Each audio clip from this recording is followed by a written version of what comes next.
patients. And in melanoma, it is also expressed, but in melanoma, there have been some reports of IDO has actually being upregulated at the time of progression. So, it could be a good strategy for second line in melanoma. Okay. But the other tumors I'm not so familiar with in terms of how significant it would be. There's not much published data. Okay. And triple-negative breast cancer is another area that could potentially be very, it could be very helpful. Okay. All right. So I'm going to move on to TDOs now. How do you feel about, what's your perspective on TDO2s in terms of treating as a target?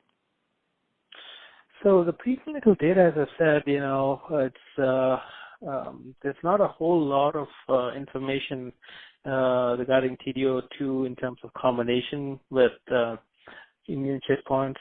But of course, they're like new agents. They're actually still in a very early development, phase 1. Okay. So, whatever I say would be purely speculative, but mechanistically and scientifically, they kind of are very similar to IDO. But these inhibitors, obviously, again, it's really hard to select patients for these. Actually, the same holds true for IDO1 as well. But the TDO inhibitors, I think compared to IDO inhibitors, there would potentially be a much smaller population that could benefit from these drugs. And okay, what makes you say that? So that's because of the level of activation of TDO. Okay. It's actually much lower in terms of incidence. Okay. But so that makes me think it's probably less of an important pathway Okay. compared to IDO. Okay.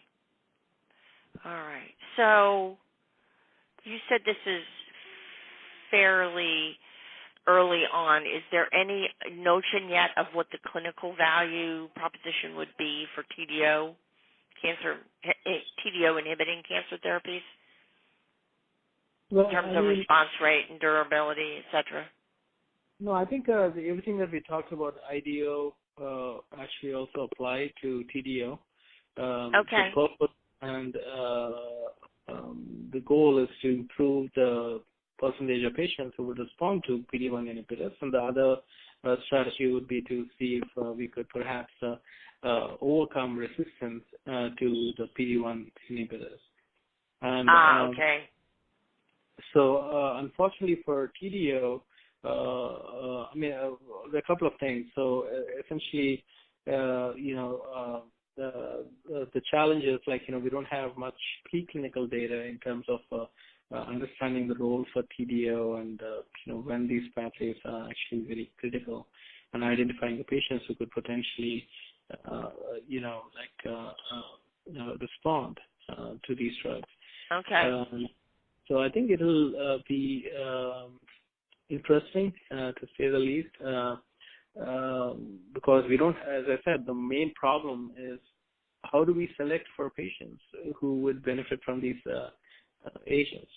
And there are a lot of, and also you have to keep things in context. There are a lot of different drugs and different agents currently being developed in the same indication, and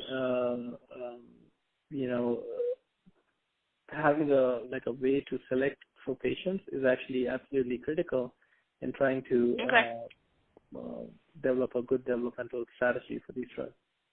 Okay, so the TDO drugs are not as far down the clinical pathway as the IDO drugs.